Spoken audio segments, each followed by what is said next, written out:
Na realidade, essa opção aqui de se abrir o Planahead seria um outro software externo que você pode abrir ele fora do ISE Project Navigator, ou você pode abrir dentro dele como eu estou fazendo agora. Ele deveria ser aberto aqui no pré-sínteses, antes de planejar fazer um sistema digital utilizando algum dispositivo de lógica reconfigurável das ILIX. Como a gente já passou pelo processo de síntese, esse processo aqui, então a gente pode abrir ele também no pós-sínteses, aqui. Nesse caso, ele pergunta aqui sobre a criação de um arquivo, alertando que não existe esse arquivo .cf aqui. Posteriormente, a gente vai ver o porquê. Esperar a abertura dele daí.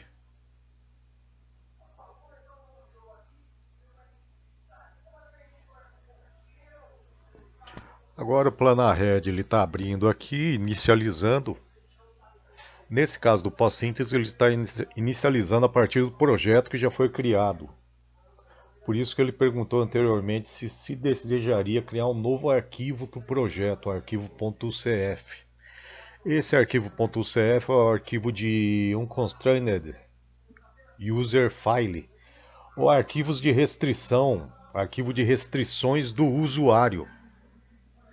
Aqui ele dá o welcome, abre uma janela aqui de boas-vindas, né? Como se fosse o assistente. E o Planahead serve justamente para isso, para você fazer o vínculo ou fazer a vinculação junto com o hardware que você está utilizando de lógica reconfigurável, que no nosso caso aqui é o FPGA Spartan 6.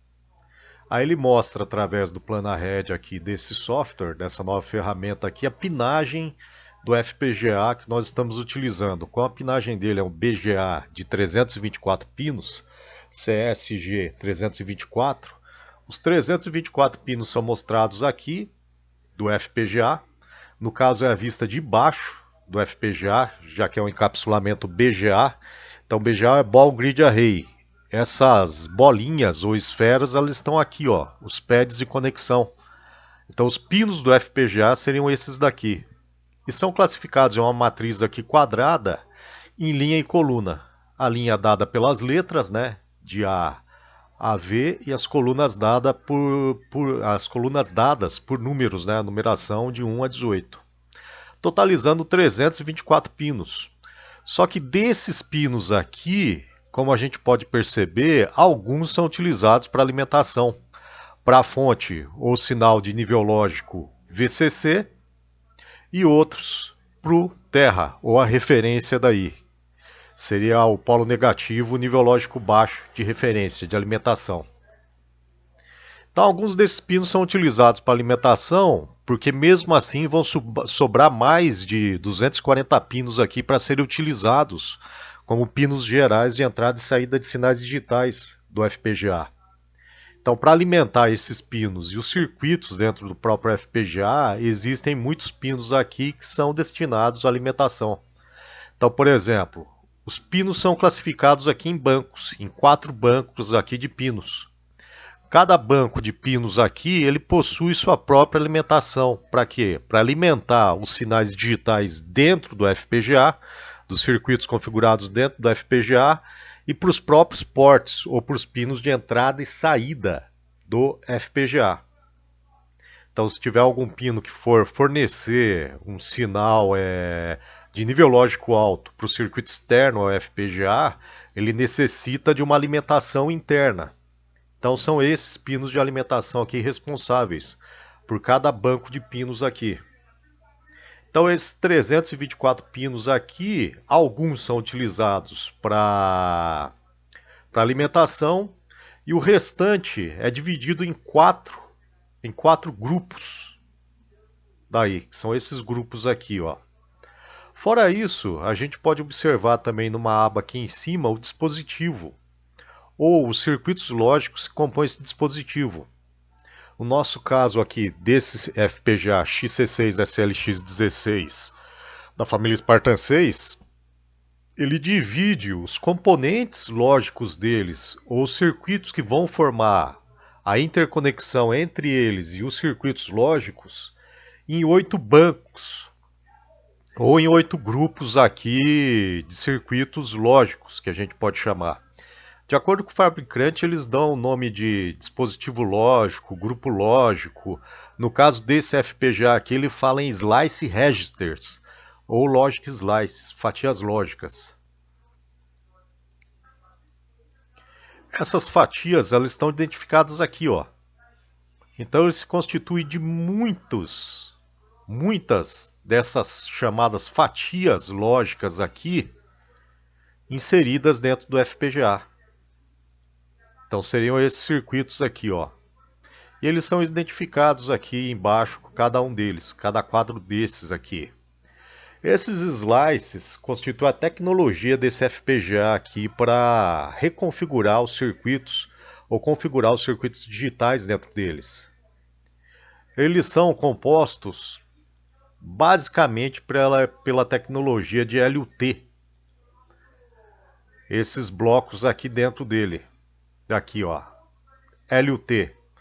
D5 LUT, D6 LUT. Então quer dizer que é um bloco, uma lookup table de 5 entradas e aqui outra lookup table de 6 entradas. Então tem uma lookup table de 5 entradas dentro dele aqui e outra de 6 entradas fora, que contém essa de 5 entradas dentro dele. Fora isso, cada slice lógico desses, ou cada fatia lógica dessas, tem multiplexadores também para fazer a interconexão entre eles. E alguns provavelmente têm também flip-flops na saída. Como esse daqui, ó, um flip-flop tipo D. Com 7 reset, a saída aqui, clock enable. Então seria um flip-flop síncrono tipo D. Ali. Eles dão esse nome de fatia lógica porque isso é um exemplo de uma tecnologia de reconfiguração ou de configuração de circuitos digitais. Existem outras tecnologias também, adotadas até pela Xilinx em outros modelos de FPGA e CPLD, e também outras tecnologias adotadas pela Altera Intel FPGA, os FPGAs deles. Conforme a tecnologia, quer dizer, conforme o modelo dos FPGAs, o nome eles mudam, conforme o fabricante também, o nome desses elementos lógicos aí mudam. Então aqui eles deram o nome para essa tecnologia aqui de slice lógico.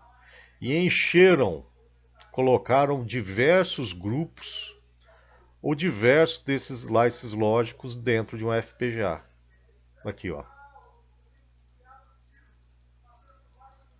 Quanto mais circuitos nós formos compondo, formos configurando para esse FPGA, maior vai ser o número dessas fatias lógicas aqui necessárias para compor nosso sistema digital para o FPGA. Conforme esse número vai aumentando, ele vai alocando ou vai utilizando mais desses slices lógicos aqui, dessas fatias lógicas. Desse modo, ele divide o grupo dessas fatias lógicas, desses slices lógicos aqui, em subgrupos, ou seja, o número total deles dentro do FPGA em subgrupos. Nesse FPGA aqui são 8 subgrupos. E cada subgrupo desses aí é dividido em 2, como está aqui, ó. Deixa eu aumentar aqui. Dá um zoom. Então aqui, ó, dentro de um subgrupo desses, dos 8, eles têm um barramento aqui que vai dividir cada um desses 8 grupos e mais 2 subgrupos dentro deles. Então no FPGA inteiro nós temos grupos de fatias lógicas divididos em 8 e esses 8 têm uma divisão interna em 2 daí, resultando 16 grupos gerais. Por que eles fazem isso? Porque à medida que o meu circuito, o meu sistema digital, ele for crescendo, utilizando mais subcircuitos digitais, eu vou utilizando um subgrupo desses dentro de um dos 8 subgrupos que eu tenho ali. À medida que for crescendo o meu sistema digital, eu vou utilizando cada vez mais fatias lógicas. Até que chega uma hora que eu vou ter que sair de um subgrupo e passar para o outro, ou seja, fazer uma interconexão com outro subgrupo.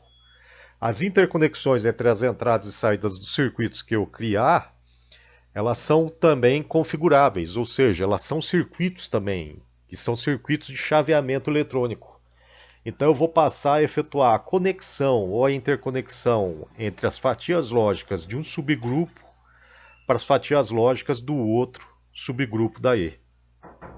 Aí isso vai ser visto na parte teórica lá, como algumas tecnologias de interconexão elas são implementadas para resolver esse problema. Porque conforme meu sistema digital vai crescendo, o circuito de interconexão entre as entradas e saídas dos circuitos que eu estou utilizando nesse meu sistema começa a ficar mais complexo até que o próprio circuito de processamento, ou circuito de lógica. Então, o PlanaRed ele é responsável justamente por fazer essa interface e, como o nome dele diz, o planejamento da pinagem ou planejamento relativo ao hardware. Porque, de acordo com o sistema digital que eu vou fazer, eu vou utilizar um certo número desses subgrupos aqui de fatias lógicas. Até que vai chegar uma hora que eu não vou ter mais espaço, se eu for aumentando o meu sistema digital, para que ele caiba dentro desse FPGA aqui. Ou seja, ele não vai conseguir configurar o meu sistema digital dentro dele, o meu sistema digital inteiro. Então eu vou ter que fazer o quê? Vou ter que tentar melhorar e otimizar a interconexão dos meus circuitos aqui, do meu sistema digital, ou senão vou ter que mudar para um FPGA com uma capacidade maior, ou seja, que possua mais elementos lógicos configuráveis dentro dele, para que possa caber o meu circuito. Mesmo assim, esse FPGA o objeto aqui do nosso projeto, ele já tem uma capacidade para implementar pelo menos um microprocessador Microblaze, que é da Xilinx, dentro dele. E ainda vai sobrar um espaço para implementar mais outros circuitos digitais também, além do espaço que ele vai utilizar para o microprocessador. E é claro, também as entradas e saídas dele, né, como vai ser visto posteriormente no segundo bimestre. Aqui o invólucro dele, ou a pinagem dele, como está demonstrado nesse diagrama esquemático aqui, ela é para ser utilizada para prever ou planejar os pinos que eu vou utilizar. Como eu já fiz o circuito digital no ISE, esse circuito básico aqui com 3 portas lógicas sendo utilizada, 3 portas lógicas básicas aqui, 2 básicas e uma derivativa, então ele já me mostra aqui o PlanaRed e as entradas e saídas do meu circuito, que estão aqui embaixo, ó, Scalar Ports. Mas se porventura um projetista, que a gente chama de designer de circuito eletrônico digital, que utiliza lógica reconfigurável, for projetar algum circuito, ele pode abrir esse PlanaRed antes, escolher o FPGA que ele vai utilizar, com a pinagem que ele quer daí, com a capacidade que ele quer, o sistema digital que ele está planejando. E aí efetuar a pinagem do FPGA aqui, ou seja, ligar e colocar aqui, a gente fala que seria o allocation, né? Ou alocar os pinos de entrada e saída que ele vai utilizar para o sistema digital dele, já aqui embaixo, a partir do PlanaRed. Ou se não, ele pode pegar e fazer isso daqui, planejar o sistema digital dele aqui no ISE, no ISE Project IDE, né, Project Navigator, e depois a partir desse circuito que ele implementou aqui, passar para o PlanaRed e atribuir daí os pinos que ele quer para as entradas e saídas. Porém, existem alguns problemas, porque a pinagem aqui ela é fixa. Só que a alocação do circuito de lógica dele com as entradas e saídas, ou seja, esse circuito aqui, que possui essas entradas e saídas aqui, ela pode mudar aqui dentro do FPGA. Eu, inclusive, posso até escolher aonde vai ficar esse meu circuito, implementado aqui dentro do FPGA. Se eu não escolher, o próprio ISE Design Suite, o PlanaRed, ele tem uma ferramenta de otimização que vai me colocar esse circuito aqui de modo que ele fique fixo aqui, mais próximo aqui o possível desses pinos que eu colocar para cá. para as entradas e para a saída. Esses pinos aqui no hardware do FPGA eles vão estar fixos. Então o local deles aqui no circuito integrado do FPGA é fixo aqui nas bordas. A gente pode ver aqui, por exemplo, para baixo. Aqui, ó, embaixo do circuito integrado, para cá, eu tenho os pinos de entrada e saída. Esse é o pino U10, R10, U11, V10, T10, V11. Certo? Eles estão aqui. Então, se eu utilizar aqui esses 3 pinos aqui, por exemplo, como as entradas e saída do meu circuito, então, preferencialmente, provavelmente o ISE, o Planahead, vão deixar esse meu circuito aqui próximo deles, por aqui, ó. Nessas fatias lógicas aqui, nesse grupo aqui, ó.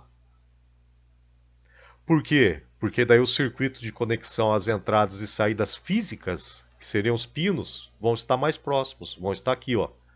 Então, o circuito de interconexão ele vai ficar menor. Ficando menor, eu otimizo mais o espaço dentro do FPGA para o circuito de interconexão. Aí eu deixo mais espaço disponível para outros circuitos daí. Porém, isso daqui já fica fixo, ou seja, já estou utilizando esses 3 pinos aqui para o circuito que tiver aqui. Se eu porventura ligar mais algum outro circuito aqui, eu tenho que verificar o modo desse circuito aqui ficar aqui próximo também. Para quê? Para utilizar também os pinos que estão em comum com esse circuito que eu tenho daqui. Certo? Isso seria feito se você partisse de um projeto, de um sistema digital a partir do zero. Quer dizer, se você fosse projetar, por exemplo, circuito embarcado, onde são bastante utilizados FPGAs. Você vai fazer o projeto da placa de circuito impresso, você vai fazer o projeto do teu circuito que você vai colocar na placa de circuito impresso, dos circuitos periféricos e acessórios que vão estar ao redor do teu circuito de processamento. Você faz isso para microprocessadores, microcontroladores, DSPs. Para o FPGA seria a mesma coisa, parte do projeto do circuito, da placa de circuito impresso. Então você vai pegar um software, por exemplo, de circuitos impressos aí, de simulação, ou só de circuito impresso como um PSpice aí, ou um Proteus, e vai colocar o layout do teu circuito, do teu FPGA, do teu dispositivo de lógica reconfigurável nele.